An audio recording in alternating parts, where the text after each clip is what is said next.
मैं आपके आगे आज कुछ ऐसे क्वेश्चंस रखूंगा जो मुझे वाकई में पेरेंट्स की तरफ से जो है वो मैंने कलेक्ट किए हैं ताकि आप उन सब का जवाब दें। और आजकल जो एजुकेशनल इंस्टीट्यूट्स हैं जिसमें स्कूल, कॉलेज, यूनिवर्सिटीज़ या इवन एकेडमीज़ जो है ये क्या माफिया बन चुके हैं। जो यहाँ पर प्राइवेट स्कूल्स हैं उनकी फ़ीसेस बहुत ज़्यादा ली जा रही होती हैं। आए दिन कुछ महीनों बाद लेटर घर में आ जाता है, ये जमा करवाएं, वो जमा करवाएं। तो पेरेंट्स देखभाल के बच्चे को दाखिल करवाते हैं। जो पेरेंट्स जितनी फ़ीस अफोर्ड कर सकते हैं वो उसी स्कूल में एडमिशन करवा रहे होते हैं। तो जो स्कूल में बच्चे हैं उनसे डबल चार्ज करना कि वो आप लोग जो है वो ये जो आपके नोट्स हैं वहीं से ख़रीदने हैं, कॉपी नहीं करवाने बाहर से, इसकी क्या वजूहात हैं। कुछ ऐसे स्कूल हैं जो आपको कहेंगे कि आपने ना हमारी ये वाली नोटबुक ख़रीदनी है। अगर 300 रुपये की एक नोटबुक मिलती है तो उनकी नोटबुक उससे समझ लें 25% उसके पेजेस होंगे, लेकिन वो उससे डबल रेट पे मिल रही होगी।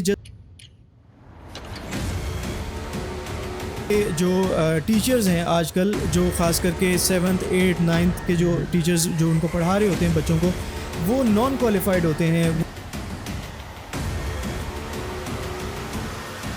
जो अच्छे पढ़ने वाले बच्चे हैं वो उनसे क्वेश्चंस करते हैं बहुत ज़्यादा, उन क्वेश्चंस की वजह से उनको मार भी पड़ती है। बिल्कुल गलत है, नहीं होना चाहिए। अब छुट्टियां हो गई हैं, स्कूल बंद है, लेकिन वो फीसिस फिर भी चार्ज कर रहे हैं। और छुट्टियों से पहले वो कह रहे हैं कि आपको जो काम मिलेगा छुट्टियों का वो तब मिलेगा जब आप फ़ीस पहले एडवांस में देंगे इस छुट्टियों की। पेरेंट्स जो है वो सम टाइम नाजायज़ कर जाते हैं, बल्कि मेरे पास तो ऐसे बहुत सारे केसेस हैं जहाँ पे पेरेंट्स जमा नहीं करवाते फीसेस।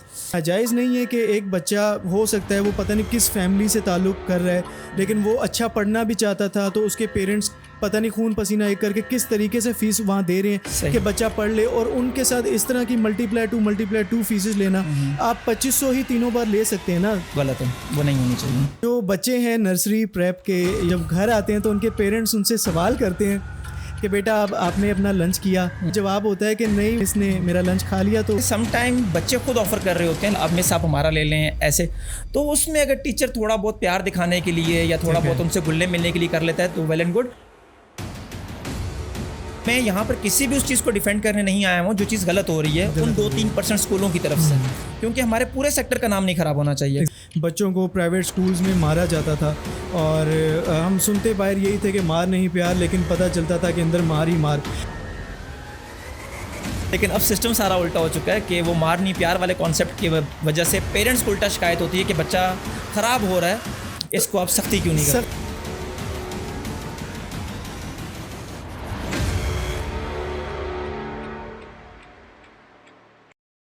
अस्सलाम वालेकुम नाजरीन, मैं हूं आपका होस्ट नोमान। और आप जैसा कि जानते हैं कि हम अपनी तमाम वीडियोस में बहुत सारे डिफरेंट सोशल इश्यूज़ को डिस्कस करते हैं।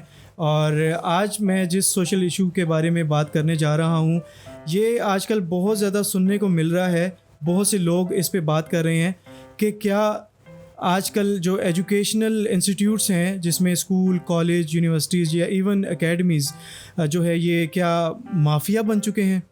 तो इस हवाले से आज हम बात करेंगे।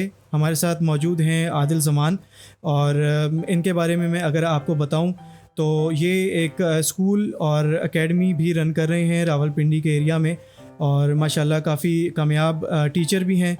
मैं अक्सर इनकी पोस्ट भी देखता रहता हूं, बच्चे काफ़ी माशाल्लाह से टॉप कर रहे हैं इनकी एकेडमी से भी। तो आज जो हम डिस्कस करेंगे ख़ास करके वो हमारी इस सीरीज़ का एक एपिसोड है जिसमें पेरेंट्स के बहुत सारे क्वेश्चंस हैं, शिकायत हैं स्कूल लाइफ को लेकर के, उनके बच्चों के साथ क्या कुछ हो रहा है। उसमें कुछ चीज़ें हो सकता है उनके जायज़ सवाल हों, कुछ नाजायज़ सवाल हों, तो वो हम आज इनसे क्वेश्चंस करेंगे। अस्सलाम वालेकुम आदिल ज़मान, कैसे हैं आप? ठीक हैं? वालेकुम सलाम नुमान, अल्हम्दुलिल्लाह, आप कैसे हैं? अल्हम्दुलिल्लाह, मैं भी ठीक हूँ। आदिल भाई, आपको आज बुलाने का मकसद जो है वो आप ऑलरेडी जानते हैं, पर मैं अपने व्यूवर्स को बताता चलूँ कि बहुत सारे पेरेंट्स की ये शिकायत है पाकिस्तान के अंदर कि जो यहाँ पर प्राइवेट स्कूल्स हैं उनकी फ़ीसेस बहुत ज़्यादा ली जा रही होती हैं, और वो आए दिन कुछ महीनों बाद लेटर घर में आ जाता है, ये जमा करवाएं, वो जमा करवाएं। तो मैं ये चाहूँगा कि आप थोड़ा सा हमें गाइड करते चलें कि इसकी बजटिंग कैसे होती है, ये किस किस किस्म की फ़ीसेस चार्ज की जा रही होती हैं, और जो पेरेंट्स की शिकायत हैं क्या ये वाइज़ हैं, या आप इस बारे में क्या कहेंगे? पेरेंट्स की शिकायत कुछ जगहों पे वाकई बहुत जायज़ होती हैं, लेकिन सम टाइम जो है मुझे लगता है कि वो थोड़ा सा एग्जेजरेट कर जाते हैं बात को, कुछ चीज़ों को। फॉर एग्ज़ाम्पल, अगर किसी इदारे में एक बच्चा एडमिशन करवाया जा रहा है वहाँ पर, तो आपको एक प्रॉस्पेक्टस मिलता है जिसके ऊपर फ़ीस की तमाम चीज़ें लिखी हुई होती हैं कि इस इदारे की मंथली फ़ीस क्या होगी, इस इदारे का सालाना फ़ंड क्या होगा, पेपर फंडिंग में कौन कौन सी चीज़ें आएंगी और इसके अलावा और कितने फ़ंड्स इदारे को देने पड़ेंगे। अगर एक पेरेंट्स उस चीज़ पे एग्री कर रहे हैं उन तमाम चीज़ों पर, तो ऑब्वियसली तभी वो बच्चा अपना एडमिशन करवाएंगे। बिल्कुल बिल्कुल ऐसे ही है। और उसके बाद जो है जब वो एडमिशन हो जाता है, ऑब्वियसली इदारे ने वो तमाम चीज़ें डिमांड करनी है, जो कि वो सम टाइम उनकी जायज़ भी बन रही होती हैं कुछ जगहों पर। अब जिस तरह मैं आपको बताता हूँ कौन कौन से फंड्स जो हैं जो जस्टिफाइबल हो रहे होते हैं। मंथली फ़ीस, अब यहाँ पर टॉपिक थोड़ा सा ड्रैग हो जाएगा अगर मैं इस चीज़ को लेकर चलूँ, लेकिन मंथली फ़ीस देख कर ही पेरेंट्स अपने बच्चे को स्कूल में एडमिशन करवाते हैं या उसका एडमिशन रोक लेते हैं वहाँ से। ठीक है। दूसरी चीज़ आ रही होती है आपका पेपर फंड। अब मुझे बताएं, अगर एक स्कूल पेपर लेगा तो ऑब्वियसली वो फीस में से तो चार्ज नहीं करेगा। बिल्कुल ऐसे ही है। फीस तो बच्चे की उस चीज़ की आ रही है जो टीचर ने उसको पढ़ाना है। ठीक है। जो क्लास में बैठना है उसमें तो टीचर की सैलरीज रिलोकेट हो रही होती है। ठीक है। अगर इदारा पेपर लेगा ऑब्वियसली उसके लिए पेपर फंड लिया जाएगा। ठीक है। छोटे बच्चे जहाँ पर आते हैं, अगर उनका कोई ऐसा काम है जो स्टेशनरी बेस्ड होता है तो स्टेशनरी फंड लिया जाएगा। ठीक है। चलिए मैं आपकी बात यहाँ एक काट रहा हूँ, वो इस वजह से कि आपने स्टेशनरी फंड की बात की है। सही। तो मैं आपके आगे आज कुछ ऐसे क्वेश्चंस रखूँगा जो मुझे वाकई में पेरेंट्स की तरफ से जो है वो मैंने कलेक्ट किए हैं, ताकि आप उन सब का जवाब दें और बताएं कि कुछ चीज़ें वाकई गलत हैं या नहीं हैं, या सारी शिकायत ही उनकी गलत हैं। जो भी है वो आप हमें बताएंगे। स्टेशनरी के हवाले से मैं आपसे ये सवाल करूँगा कि आजकल के बच्चों को कुछ ऐसे स्कूल हैं, अब ये मुझे नहीं पता कि कुछ हैं या सारे हैं, वहाँ पर अब हम जब छोटे होते थे, हम स्कूल जाते थे तो हमारे टीचर्स जब हमें लेसन पढ़ाते थे तो हमसे रीडिंग भी करवाते थे। आजकल वो रीडिंग्स ख़त्म हो चुकी हैं। टीचर्स आते हैं, वो कहते हैं कि यहाँ से यहाँ तक, यहाँ से यहाँ तक निशान लगवाते हैं। उसके बाद वो कहते हैं आपने घर जाके इसको पढ़ना है। देन होता क्या है कि उनके कुछ नोट्स होते हैं जो वो कहते हैं आपने कैंटीन से कलेक्ट करने। कैंटीन से जो कलेक्ट करने होते हैं वो एक फ़ोटोकॉपी के तौर पे बने हुए होते हैं नोट्स, और वो उन नोट्स को अगर हम बाहर से फ़ोटोकॉपी करवाएं तो वो हमें जो चार्ज, लेट सपोज 5 रुपये का एक पेपर पड़ रहा है, तो हमें जो कैंटीन से मिल रहा है वो 10 रुपये का एक पेपर है। अब जो शॉप बाहर बन रही है, रेंट तो वो भी दे रहा है, वो भी पेपर यूज़ कर रहे हैं, सब कुछ उसका खर्चा, प्रॉफिट भी कमा रहा है। तो जो स्कूल में बच्चे हैं उनसे डबल चार्ज करना कि वो आप लोग जो है वो ये जो आपके नोट्स हैं वहीं से ख़रीदने हैं, कॉपी नहीं करवाने बाहर से, इसकी क्या वजूहात हैं? दूसरा कि जो उनको नोटबुक्स मिलती हैं, आपने शीट्स के बारे में, फ़ंड्स की बात की, तो अक्सर कुछ ऐसे स्कूल हैं जो आपको कहेंगे कि आपने ना हमारी ये वाली नोटबुक ख़रीदनी है। अब अगर हम नॉर्मल नोटबुक्स पे जाएं तो अच्छे पेपर्स के साथ भी, लेट सपोज, मुझे अभी का रेट नहीं पता, लेकिन अगर 300 रुपये की एक नोटबुक मिलती है तो उनकी नोटबुक उससे समझ लें 25% उसके पेजेस होंगे, लेकिन वो उससे डबल रेट पे मिल रही होगी जस्ट बिकॉज कंपनी का नाम लिखा हुआ है। तो वो हर महीने बच्चे इतनी ज़्यादा नोटबुक्स ले रहे हैं, पैसे लगा रहे हैं, कर रहे हैं, जबकि पेरेंट्स तंग आ रहे हैं कि यार ये तो नाजायज़ हो रहा है। तो इस हवाले से आप क्या कहना चाहेंगे? अगर तो नोट्स वगैरह कैंटीन पे रखवाए जा रहे हैं और कैंटीन वाला डबल चार्ज कर रहा है या ज़्यादा चार्ज कर रहा है, तो पहले तो ये देखा जाए कि स्कूल वाले ने बोला हुआ है डबल चार्ज करने के लिए या कैंटीन वाला अपने बिहाफ पे चार्ज कर रहा है। ठीक है। जब ये चीज़ क्लियर हो गई है, अगर उसमें वाकई स्कूल का फॉल्ट है तो नहीं होना चाहिए। ये चीज़ कहीं से भी जस्टिफाइबल नहीं है कि एक 5 रुपये के पेज को आप 15 रुपये का या 20 रुपये का बनाकर भेजें। एक चीज़। अब दूसरी चीज़ जो है, आपने कहा कि स्कूल की नोटबुक, मुझे बताएं कि 6-7 तरह की जो नोटबुक्स अगर एक डिफरेंट क्लास के अंदर चल रही होंगी वो ज़्यादा सही चलेगा, या यूनिफॉर्म नोटबुक्स होंगी सबके पास वो ज़्यादा सही रहेंगी? बिल्कुल, आपका सवाल ठीक है कि जो यूनिफॉर्म होगा, एक ही तरह की नोटबुक्स, बिल्कुल एक तरह की होंगी, वो ठीक है। इसके अंदर दूसरी चीज़, दूसरा सवाल जो आपका था कि वो डबल ट्रिपल कॉस्ट पड़ जाती है, तो ये नहीं होना चाहिए। पेरेंट्स पे उतना ही बर्डन डालना चाहिए जितना वो बर्दाश्त कर सकते हैं। बिल्कुल ऐसे ही। मेरी as a schoolist, as a teacher, हमेशा से ये कोशिश होती है पेरेंट्स पे वो बर्डन डाला जाए जिसको वो प्रॉपर तरीके से बर्दाश्त कर सकें, ज़्यादा एक्सटेंड ना किया जाए। और एक और हमें एक शिकायत मिलती है कि जो टीचर्स हैं आजकल, जो ख़ास करके 7th 8th 9th के जो टीचर्स जो उनको पढ़ा रहे होते हैं बच्चों को, वो नॉन क्वालिफाइड होते हैं। वो, मैं आपको एग्जांपल दूं कि जो अच्छे पढ़ने वाले बच्चे हैं वो उनसे क्वेश्चंस करते हैं बहुत ज़्यादा, उन क्वेश्चंस की वजह से उनको मार भी पड़ती है पुराने टाइम पे हम जाएं तो हमें सुनने को मिलता था कि आप मैक्सिमम क्वेश्चंस किया करें, हमें टीचर्स मारते थे इस बात पे कि आप सवाल क्यों नहीं करते। आजकल के टीचर्स बच्चों को इस बात पे मारते हैं कि बहुत सवाल करते हो तुम। तो उस पर अक्सर कुछ ऐसे सवालात भी होते हैं कि टीचर्स जो हैं वो उसका जवाब नहीं दे पाते। इवन वो अक्सर कुछ आपको सवाल का जवाब लिखवा भी दें तो वो बाद में जो अकेडमीज जो रन कर रही होती हैं टीचर्स, वो बताते हैं कि तो सवाल का जवाब ही टीचर ने गलत लिखवाया हुआ है। तो उस हवाले से आप क्या कहेंगे? आपने पहला सवाल मुझसे किया था कि फीसिस बहुत ज़्यादा ली जा रही होती है जी। अब देखें, जब एक इदारा फीस चार्ज कर रहा है आपको, तो उसमें वो तमाम फैसिलिटीज़ दे रहा होगा उसी रैंकिंग से जिस रैंकिंग से फीसिस डिफरेंट हो रही हैं। ठीक है। अब एक इदारा है जहाँ पर जिस तरह आप कह रहे हैं कि क्वालिफाइड स्टाफ ही नहीं है, तो ऑब्वियसली क्वालिफाइड स्टाफ के लिए उनके पास सैलरीज ही नहीं होंगी जो कि उन्होंने जनरेट स्टूडेंट से ही करनी है।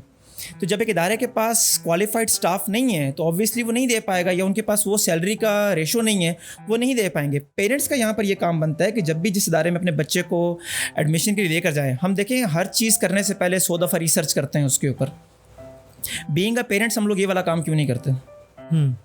हमारा काम बनता है बीइंग अ पेरेंट्स भी इस चीज़ को रिसर्च करने का, जिस इदारे में हम अपने बच्चे को लेकर जा रहे हैं, आया वहाँ का ट्रैक रिकॉर्ड अच्छा है, वहाँ का रिजल्ट रिकॉर्ड अच्छा है, वहाँ के असातिज़ा क्वालिफाइड हैं, वहाँ पर किस किस्म की एजुकेशन दी जा रही है बच्चों को। तो ये पेरेंट्स का काम बनता है वो देखभाल का करवाएं। अब ये जो आपकी बात है कि जो इदारे इस तरह नॉन क्वालिफाइड टीचर्स को लेकर चल रहे हैं, बिल्कुल गलत है, नहीं होना चाहिए।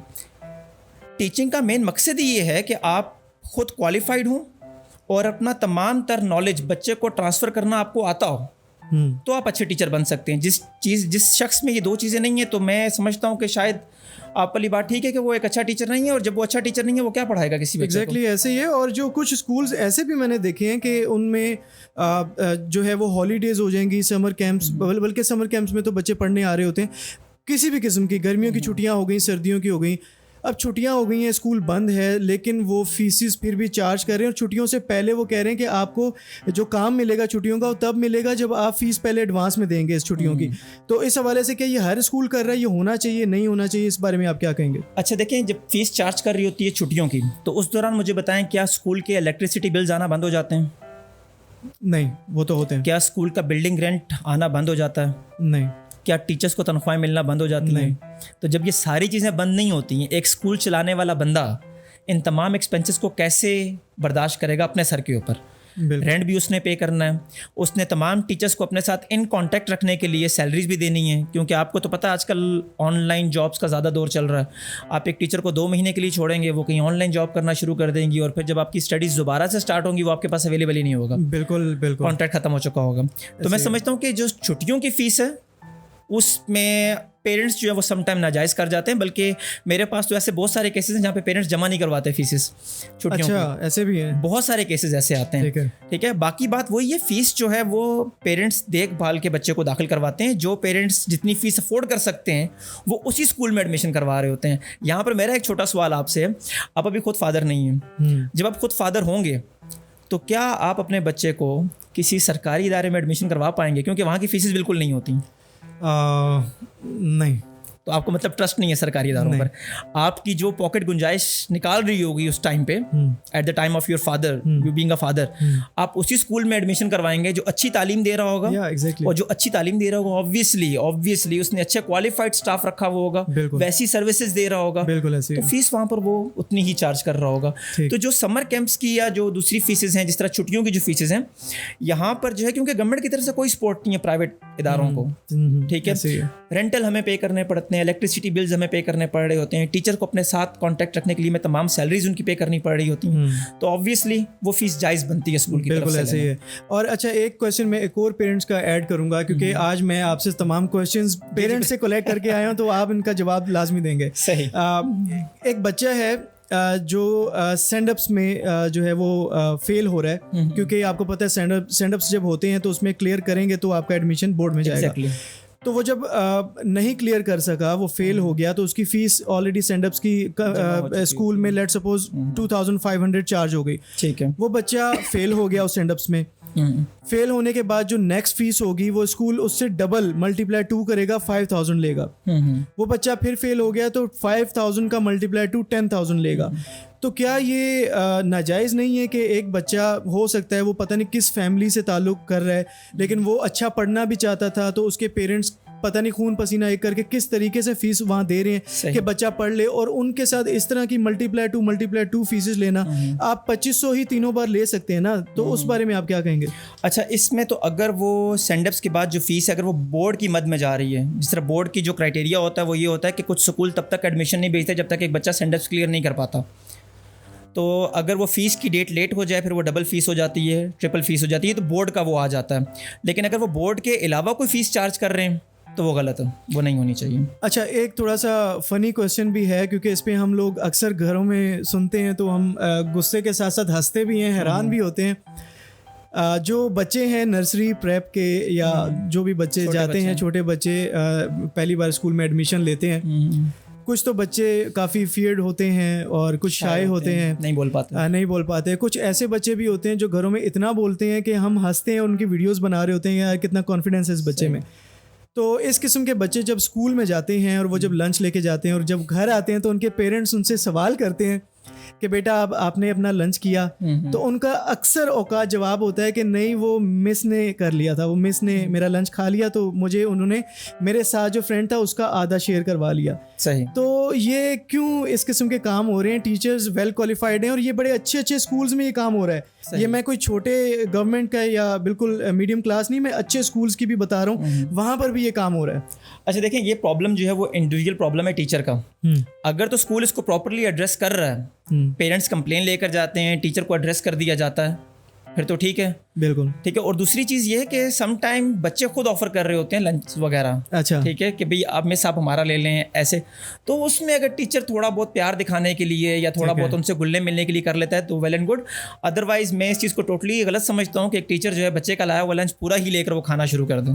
बिल्कुल बिल्कुल सही है, आपकी बात मुझे समझ आ गई है। अच्छा, मैं एक छोटी सी एक बात बताता चलूँ कि हमारी फैमिली में एक बच्ची है, वो भी उसके साथ यही हुआ कि टीचर्स जो हैं वो बाकायदा नाम लेके बता रहे थे हर बच्चे को कि आपने ये लेकर आना है, आपने ये लेकर आना है और पार्टी होगी। तो वो जब बच्चे सब लेकर आए तो वो जो एक बच्ची थी वो न्यूट्रेला का बड़ा वाला जो जार है वो मंगवाया, बड़े वाला। तो वो जब घर आई है उसने उसकी जो मामा हैं, मदर हैं, उन्होंने पूछा कि बेटा आपने वो खाया? तो उसने कहा बिल्कुल मैम ने एक स्लाइस पे मुझे वो लगा कर दिया। तो फिर जो है उन्होंने, उसकी मदर ने पूछा कि बाकी का कहाँ गया, क्या सब बच्चों को खिलाया? तो उसने कहा नहीं, वो मैम ने अपने पास रख लिया, बस मुझे दिया और किसी बच्चे को नहीं दिया, और वो लेकर भी नहीं है। उसने जब मांगा तो मैम ने कहा बेटा ये इधर ही पड़ा हुआ है, बस आप जाएं।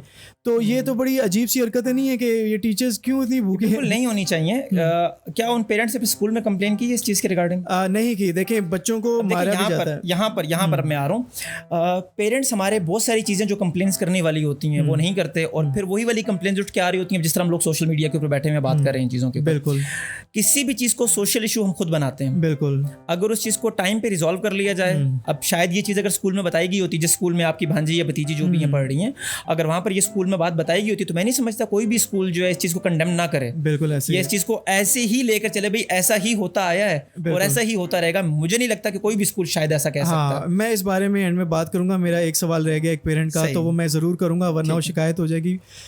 वो इस तरीके से है कि जो कुछ बच्चे या कुछ स्कूल्स ऐसे होते हैं जिसमें बच्चों को कहा जाता है कि इन्फॉर्मेटिव ट्रिप जा रहा है, तो आप सब ने 2-2 हज़ार या इस तरीके से जो है पैसे जमा करवाने। वो बच्चे जमा करवाते हैं, उसमें ना बच्चों का लंच होता है, ना किसी किस्म का कोई पानी वगैरह कुछ भी नहीं होता, वो सिर्फ लेके जाना होता है। उस लेटर में ये चीज़ लिखी हुई होती है कि जो बच्चा जो है घर से ये पैसे नहीं लेकर आएगा, फाइनल्स में या उनके पेपर्स जो होंगे उसमें इतना % मार्क्स काट लिए जाएंगे। गलत है, बिल्कुल नहीं होना चाहिए। मानते हैं ना? बिल्कुल। तो कुछ चीज़ें अगर जो स्कूल ऐसा कर रहे हैं, क्योंकि देखें कुछ चीज़ें ऐसी होती हैं जो कि सिर्फ 2 या 3% स्कूल कर रहे हैं। एग्जैक्टली, वो इससे ज़्यादा बड़ी परसेंटेज नहीं है, लेकिन उनके बिहाफ पे नाम पूरे प्राइवेट सेक्टर्स का ख़राब हो जाता है। एग्जैक्टली ऐसे ही है। तो मैं यहाँ पर किसी भी उस चीज़ को डिफेंड करने नहीं आया हूँ जो चीज़ गलत हो रही है उन 2-3% स्कूलों की तरफ से, क्योंकि हमारे पूरे सेक्टर का नाम नहीं खराब होना चाहिए। Exactly, हम लोग एजुकेशन की बहुत ज़्यादा खिदमत कर रहे हैं, बिल्कुल। गवर्नमेंट स्कूल से बढ़ के खिदमत कर रहे हैं। आपसे जैसे मैंने सवाल किया, आपने साथ ही मुझे आंसर कर दिया बिना सोचे कि मैं गवर्नमेंट स्कूल में नहीं दाखिल करवाऊंगा। तो अगर किसी जगह, किसी भी जगह पर भी नाजायज़ चार्जेस लिए जा रहे हैं, नाजायज़ फंड्स लिए जा रहे हैं, इस तरह की चीज़ें ली जा रही हैं जो कि समझ से बालातर हैं, बिल्कुल, तो वो नॉन एक्सेप्टेबल है। आपका बहुत शुक्रिया आदिल भाई। और लास्ट में बस एक चीज़ मैं आपसे ये चाहता हूँ कि आप हमारे व्यूवर्स को, जो पेरेंट्स हैं या जो होने वाले पेरेंट्स हैं, उन लोगों को आप क्या मैसेज देंगे कि जो उनकी ऐसी शिकायत हैं जो कि जायज़ हैं, उनके साथ नाजायज़ हो रहा है उनके बच्चों के साथ, तो वो किस तरीके से करें, क्योंकि उनको तो लगता है कि अगर हम कंप्लेन करेंगे हमारे बच्चों को ही स्कूल से निकाल दिया जाएगा। तो आप क्या कहना चाहेंगे इस हवाले से? देखिए, फर्स्ट ऑफ ऑल पेरेंट्स का ये काम बनता है कि जिस भी इदारे के अंदर अपने बच्चों को आप एडमिशन के लिए लेकर जा रहे हैं, उस इदारे के बारे में मुकम्मल तहकीकात करें। उसका रिज़ल्ट हिस्ट्री क्या है, उसमें स्टाफ कैसा है, क्वालिफाइड है, नॉन क्वालिफाइड है, कैसा स्टाफ है वहाँ पे। और इसके बाद जो भी इशू क्रिएट होता है स्कूल के अंदर, अपने बच्चों के साथ ऐसी ताल्लुकात में रहें, ऐसे फ्रेंड जोन के अंदर रहें कि बच्चे स्कूल का हर प्रॉब्लम खुल के आपके साथ डिस्कस कर सकें। जो भी स्कूल का इशू आता है वो स्कूल में जाके डिस्कस करें। अगर स्कूल उसको अपने तौर पर रिजॉल्व नहीं कर पाता, फिर आप उसको इशू बनाइए, उसको डिस्कस करें। लेकिन अगर स्कूल उसको रिजॉल्व कर लेता है, then I think it's not an issue. बिल्कुल। और मैं आपसे सिर्फ एंड में यही कहना चाहूँगा कि एक और शिकायत अक्सर हमें पहले मिला करती थी कि बच्चों को प्राइवेट स्कूल्स में मारा जाता था, और हम सुनते बाहर यही थे कि मार नहीं प्यार, लेकिन पता चलता था कि अंदर मार ही मार। और मुझे आदिल भाई ने आज बताया जब मेरी इनसे मुलाकात हुई कि वहाँ पर अब बहुत ज़्यादा स्ट्रिक्टनेस हो चुकी है, अब बच्चों को मारा नहीं जा रहा। वो गवर्नमेंट स्कूल्स में हो रहा है कि नहीं हम नहीं जानते, लेकिन प्राइवेट में अब FIR सिस्टम उल्टा हो चुका है। अब पेरेंट्स आके हमें बोल रहे होते हैं कि सर आप लगाते क्यों नहीं? अच्छा सिस्टम सारा उल्टा हो चुका है। बच्चा बिगड़ गया, इसको लगाया करें। दो हमारे टाइम पे ये होता था, चाहे गवर्नमेंट स्कूल हो या प्राइवेट स्कूल हो, एक ब्लैक कलर की स्टिक होती थी 2 से 2.5 फुट। बिल्कुल बिल्कुल, हम सब ने खाई। पीछे लिखा होता था ईमान इत्तेहाद तंजीम। लेकिन अब सिस्टम सारा उल्टा हो चुका है कि वो मार नहीं प्यार वाले कॉन्सेप्ट की वजह से पेरेंट्स को उल्टा शिकायत होती है कि बच्चा खराब हो रहा है, इसको आप सख्ती क्यों नहीं करते? क्योंकि वो पेरेंट्स के साथ बदतमीजी आजकल के बच्चे जो हैं वो करना शुरू हो गए हैं, लेकिन टीचर से डर रहे होते हैं। तो उस पर आजकल सुना है कि FIR भी कट जाती हैं अगर किसी बच्चे को कोई प्राइवेट स्कूल में मारा जाए, लेकिन अब नहीं मारा जा रहा। तो उम्मीद है कि आप लोगों को इनके सवालों के जवाब, या बल्कि जो मैंने इनसे सवालात किए हैं उनके जवाबात आपको मिल चुके होंगे। और मैं आपसे यही कहूँगा, जो इन्होंने कहा है कि आप लोग एक्शन लें, किसी लीडर का वेट ना किया करें। कोई एक आवाज़ उठाएगा, पीछे बहुत सारे लोग आवाज़ उठाएंगे। जब आप सब आवाज़ उठाएंगे तो ये सब जो भी नाजायज़ काम हो रहे हैं ये होना बंद हो जाएंगे। तो अभी तक के लिए हमें इजाज़त दीजिए, इंशाल्लाह नई वीडियो के साथ हाजिर होंगे। अल्लाह हाफ़िज़। अल्लाह हाफ़िज़।